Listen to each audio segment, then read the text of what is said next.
నెరవేర్చడానికి ముందుకెళ్తారు. రైట్, మళ్ళీ మాట్లాడు సార్ 1 by 1. మనతోటి దోరబడి జగదీష్ గారు ఉన్నారు, తెలుగుదేశం పార్టీ సీనియర్ నాయకులు, మాజీ ఎమ్మెల్సీ. జగదీష్ గారు నమస్తే అండి.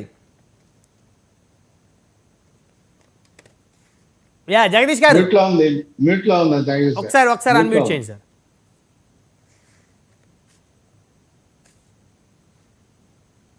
వినిపిస్తుందా సార్?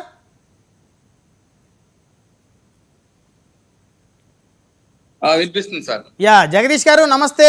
జగదీష్ గారు, మా మంత్రి అచ్చెన్నాయుడు గారు కూటమి ప్రభుత్వాన్ని ఇరకాటంలో పెడుతున్నారా టీడీపీ పార్టీని?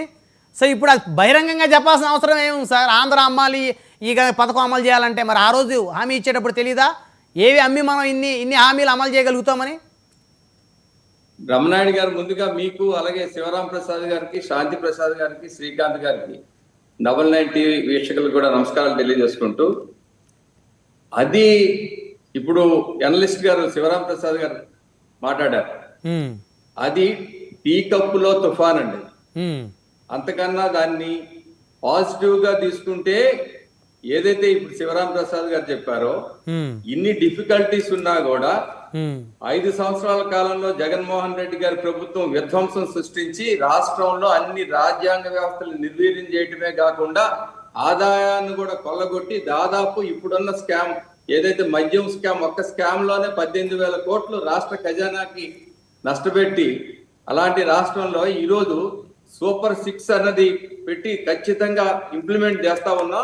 అంచేత ఈ ఒక్కటి కూడా చేయటానికి చంద్రబాబు నాయుడు గారు, ముఖ్యమంత్రి గారు చాలా కష్టపడతా ఉన్నారు అన్న విషయాన్ని కన్వే చేయడానికి తప్పిస్తే మేమేమి ఇంప్లిమెంట్ చేయమని కానీ, లేకపోతే ఆ ఇండికేషన్ కానీ, ఆ నెగిటివ్ ఇది కానీ ఎక్కడ ఇవ్వలేదు. ఎంత కష్టం ఉందో అన్నది చెప్పడమే చెప్పారు. అంచేత అక్కడ ఉన్న అందరూ కూడా పాజిటివ్ గానే తీసుకున్నారు. అయితే ప్రతిపక్షం ఇవాళ శ్రీకాంత్ గారు మాట్లాడుతా ఉన్నారు. శ్రీకాంత్ గారు మాట్లాడినప్పుడు 2 ఇంప్లిమెంట్ చేశామంటున్నారు.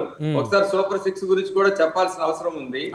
20 లక్షల ఉద్యోగాలన్నాం, లేకపోతే 3,000 నిరుద్యోగ వృత్తి అన్నాం. ఈ రోజు దాదాపు 130 MOUలు చేసాం. ఇండస్ట్రియల్ దగ్గర నుంచి, టూరిజం దగ్గర నుంచి, సర్వీస్ సెక్టర్ దగ్గర నుంచి, డిఫెన్స్ లో కూడా ఈవేళ ఆంధ్రప్రదేశ్ లో పెట్టుబడులు వస్తా ఉన్నాయి. ఎంప్లాయ్మెంట్ జనరేషన్ అనేది ఖచ్చితంగా జరుగుతుంది. ఈ రోజు రాష్ట్రంలో హ్యాపెనింగ్ ప్లేస్ అండి. ఎవరు వచ్చినా కూడా, ఈవెన్ ఎంతమంది అండి ఇవాళ టాటాస్ గాని, బిర్లాస్ గాని, అంబానీస్ గాని అందరూ కూడా ఇవాళ వస్తా ఉన్నారు, ఆంధ్రప్రదేశ్ వైపు చూస్తా ఉన్నారు.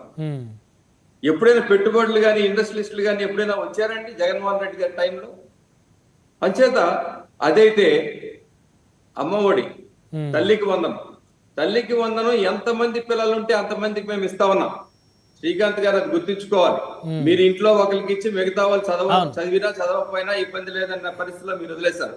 కానీ నేను చెప్తున్నానంటే, చంద్రబాబు నాయుడు గారు, ముఖ్యమంత్రి గారు ఏం చెప్పినా ఖచ్చితంగా అది ఇంప్లిమెంట్ చేస్తారు, మాటకి నిలబడి ఉంటారు, అందులో సందేహం లేదు. ఓన్లీ 1 year, 1 సంవత్సరం అయ్యింది ఇప్పటికి, అది గుర్తుపెట్టుకోండి. పెన్షన్ పెంచాం, ఎప్పుడు కూడా పెన్షన్ పెంచింది మీరు దఫాలుగా పెంచుతామని 1,000 రూపాయలు పెంచడానికి 5 సంవత్సరాలు తీసుకున్నారు మీరు పెన్షన్ పెంచడానికి. రాగానే మేము 1,000 రూపాయలు పెంచాం. ఇంకా భగవంతుడు అవకాశం ఇస్తే ఇంకా పెంచుతానని కూడా ముఖ్యమంత్రి గారు చెప్పారు, చంద్రబాబు నాయుడు గారు. ఇక ఆగస్టు 15కి మేము ఖచ్చితంగా ఉచిత బస్సు ఇస్తా ఉన్నాం. పిఎం కిసాన్ యోజన తాలూకా నిధులు ఇంకా పడలేదు కాబట్టి, లేకపోతే అన్నదాత సుఖీభావ కూడా ఇంప్లిమెంట్ చేయడానికి రాష్ట్ర ప్రభుత్వం సంసిద్ధంగా ఉంది. పిఎం కిసాన్ యోజన నుంచి రాలేదు కాబట్టి అది ఆగింది. అంచేత ఓన్లీ ఇవాళ అచ్చెన్నాయుడు గారు చెప్పింది ఏంటంటే, అందుకే ఆడబిడ్డ ఇది ఒక్కటే ఇంకా ఇంప్లిమెంట్ చేయటం లేదు, దానికి ఇబ్బందులు ఉన్నాయి, ఆ ఇబ్బందులు కూడా ఏ విధంగా బయటకు వచ్చి చేయాలనే విషయంలో సంపదను సృష్టించడం, ఏదో ఒకటి చేసి ఖచ్చితంగా ఏదైతే సూపర్ 6 అనుకున్నామో ఆ సూపర్ 6 ఇంప్లిమెంట్ చేయడంలో ప్రభుత్వం చిత్తశుద్ధిగా ఉంది, చేయటం జరుగుతుంది. అయితే ఈ సూపర్ 6 విషయంలో శ్రీకాంత్ గారు చాలా విషయాలు మాట్లాడాలి, ఆన్సర్ చేయాలి. ఎప్పుడు సింహం సింగిల్ గా వస్తుంది, గత 5 సంవత్సరాలు కూడా ఇదే చెప్పారు. మీరు సింగిల్ గా మిగిలిపోయారు, మీరు సింగిల్ డిజిట్ గా కూడా మిగిలిపోయారు. ఇప్పటికైనా మీరులో మార్పు రావటం లేదంటే, మీరు ఇలాగే ఉంటామంటే ప్రజలు ఎప్పుడు కూడా మిమ్మల్ని తిరస్కరిస్తూనే ఉంటారు. మోడీ గారు లేకపోతే చంద్రబాబు నాయుడు గారు తిట్టుకున్నారు, పవన్ కళ్యాణ్ గారు తిట్టుకున్నారంటే రాజకీయ, సామాజిక, రాజకీయ పరిస్థితులు బట్టి డిఫర్ అవ్వచ్చు. కానీ అదే విషయంలో మళ్ళీ మీరు చెప్పిన రాష్ట్ర ప్రయోజనాల కోసమో దేనికోసమో ఖచ్చితంగా కలవటానికి కూడా ఎప్పుడు కూడా రాజకీయాల్లో శాశ్వత మిత్రులు శాశ్వత శత్రువులు ఉండరు అన్నది ఎప్పటి నుంచో ఉంది, అది జరుగుతుంది. ఇప్పుడు శ్రీకాంత్ గారు ఉన్నారు, జగన్మోహన్ రెడ్డి గారికి మోదీ గారి బ్లెస్సింగ్స్ ఉన్నాయి అంటున్నారు సార్, ఉన్నాయా? అదే దాని విషయంలో మాట్లాడాలంటే శ్రీకాంత్ గారు అసలు ఏమి సందేశం ఈ రోజు ప్రేక్షకులకి అందరికి వీక్షకులకి ఇస్తా ఉన్నారో నాకు అర్థం కావట్లేదు. అంటే ఇప్పుడు సార్ కాదు ఒకటి జగదీష్ గారు, అంటే ఇప్పుడు ఆయన శ్రీకాంత్ గారు ఆ మాట మాట్లాడటంతో ఇప్పుడు ఏపీ లిక్కర్ స్కామ్ సంబంధించి వైసీపీలో కీలకమైన నేతలు ఎంపీ గారి అరెస్ట్ అయ్యి జైల్లో ఉన్నారు, రాజమండ్రి సెంట్రల్ జైలు మిథున్ రెడ్డి గారు. అయితే ఇప్పుడు జగన్మోహన్ రెడ్డి గారు కూడా అరెస్ట్ అనే ప్రచారం కూడా సాగుతూ ఉంది పెద్ద ఎత్తున. ఈ క్రమంలో భాగంగా ఒకవేళ జగన్మోహన్ రెడ్డి గారు అరెస్ట్ కనుక జరగకపోతే ఇప్పుడు శ్రీకాంత్ గారు ఏదైతే మోదీ గారు బ్లెస్సింగ్ జగన్ గారికి ఉన్నాయని చెప్పేసి ఏదైతే మాట్లాడారో, సో దీన్ని బేస్ చేసుకొని మోదీ గారు జగన్మోహన్ రెడ్డి గారిని సేవ్ చేస్తున్నారనే ఇండికేషన్స్ రాష్ట్ర ప్రజల్లోకి వెళ్ళేటువంటి పరిస్థితులు ఉన్నాయి కదా శ్రీకాంత్ గారు మాట్లాడిన మాటలు బట్టి చూస్తే. అంటే శ్రీకాంత్ గారు ఆ విధంగా ఆయన మాట్లాడారని మేము ఆ విధంగా మాట్లాడమండి. ఎందుకంటే ఇప్పుడు లిక్కర్ స్కామ్ చివరిదాకా వచ్చింది. అల్టిమేట్ అంతిమ లబ్ధిదారులు జగన్మోహన్ రెడ్డి గారని చార్జ్ షీట్ లో కూడా ఫైల్ చేయడం జరిగింది. ఒకసారి చార్జ్ షీట్ లో పేరున్న తర్వాత పరిస్థితిని బట్టి అరెస్ట్ అయితే అవ్వచ్చు. కాబట్టి దానికి లేదా అరెస్ట్ కాకపోతే దానికి మోడీ గారు బ్లెస్సింగ్లు ఉన్నాయని చెప్పినంత మాత్రాన ఇవాళ ప్రజలు కానీ మేము కానీ చెప్పమండి. ఎందుకంటే ఇంతవరకు వచ్చిన తర్వాత చట్టం దాని పని చేసుకుంటుంది, కానీ ప్రధానమంత్రి గారి స్థాయిలో ఆయన స్థాయిని మనం తక్కువ చేసినట్టు ఉంటుంది అలా మాట్లాడితే. అయితే వైసీపీ నాయకులు ఆ విధంగా మాట్లాడటం చాలా దురదృష్టకరం. మోడీ గారి ఆశీస్సులు మాకు వెనక నుంచి ఉన్నాయి, లేకపోతే మాకు వెనక నుంచి బ్యాక్ డోర్ పాలసీలో మేము వెళ్తాము, అంచేత ఆ విధంగా మేము ఆయన ఆశీస్సులు పొందుతాము, ఆయన ఆశీస్సులు పొందితే కాబట్టి మేము రాష్ట్రంలో ఏదైనా చేయొచ్చు, ఎన్ని స్కామ్లైనా చేయొచ్చు, ఇలాగా అనుకోవడం అది పద్ధతి కాదు. అది ఎప్పుడు కూడా ప్రజలు కూడా విశ్వసించరు. విశ్వసనీయత కూడా కావాలి కదా, ప్రజల్లో క్రెడిబిలిటీ కావాలి.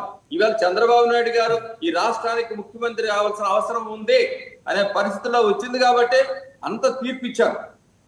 దానికి అక్కడ ఈ రోజు వైసీపీ చేసిన ప్రజా వ్యతిరేక పరిపాలన నుంచే పవన్ కళ్యాణ్ గారు గాని బీజేపీ గాని కలిసి తెలుగుదేశంతో కలిపి కూటమి కట్టడం జరిగింది. ఎందుకంటే ఆ దుష్ట పరిపాలనని ఈ రాష్ట్రం నుంచి తీశారు. ఖచ్చితంగా సుపరిపాలన ఇవ్వాలనే ఆలోచనతోనే ఈరోజు 3 పార్టీలు కూటమిలో ఉన్నాయి. కానీ మేము ఎవరితో కలమంటే ఆఖరి కమ్యూనిస్టులు కూడా వైసీపీతో కలిసే పరిస్థితి కూడా, అంటే వాళ్ళు ఇష్టపడలేదా వీళ్ళు కలుపుకోవట్లేదా, మాకు ఎవరిని కలుపుకోవాల్సిన అవసరం లేదు, సింగిల్ గా వెళ్ళాలనేది జగన్ గారి అజెండా అని చెప్పేసి వాళ్ళు చెప్తున్నారు. మీరేమంటారు, అసలు వాళ్ళు ఆయనతో కలవడానికి ఎవరికి ఇష్టం లేదంటారా? అంటే రాజకీయ ఈరోజు ఎనలిస్టులు ఉన్నారు, సీనియర్ నాయకులు ఉన్నారు. ఎప్పుడు కూడా పరిస్థితులు బట్టి వాళ్ళ ఎవరికి ఇష్టం లేదు కాబట్టే కలవటం లేదు, వాళ్ళకి ఇష్టం లేదు కాబట్టే కలవటం లేదు. దాన్ని ఇది చేసుకోవడానికి ఇంకా సింహం సింగిల్ గా వస్తుందంటే ఇంకేముంటది ఇంకా. అవును, అంచేత ఇవన్నీ ఇప్పటికైనా నేను అదే అంటాను, మారుతున్న పరిస్థితులను కూడా మారనోళ్ళు ఏమనాలి. మారుతున్న రాజకీయ సామాజిక ఆర్థిక పరిస్థితులు దేశ రాజకీయాల్లో కూడా మార్పులు వస్తా ఉంటే నేను ఇంకా మారను, నేను ఇలాగే ఉంటానని ఆ నాయకుడు అంటారో లేదో గాని ఆ పెద్దలందరూ పార్టీ పెద్దలు అలాగే మాట్లాడుతూ ఉన్నారు. ఎప్పుడు కూడా మార్పు అనేది కాన్స్టెంట్ అండి. Change is a constant process. ఆ మార్పులో మనం కూడా భాగస్వామ్యం అయితే ముందుకెళ్తాం. ఇది ఒక్క రాజకీయాల్లో కాదు సార్, నా సబ్మిషన్ అది రాజకీయాల్లో కాదు, మన ఎవ్రీడే లైఫ్ లో కూడా మార్పు జరుగుతూ ఉంటే దాని అనుగుణంగా మన ఆలోచనలు మారాలి. మారుతున్నప్పుడే మనం ముందుకెళ్తాం. అంతేగాని ఎవరు మారినా ఎవరు ఎటైపోయినా కూడా నేను ఇలాగే ఉంటానంటే దానికి అర్థం లేదు. దానికి అంటే డైరెక్ట్ గా మేము కామెంట్ చేయడానికి కూడా నాకు ఇష్టం లేదు.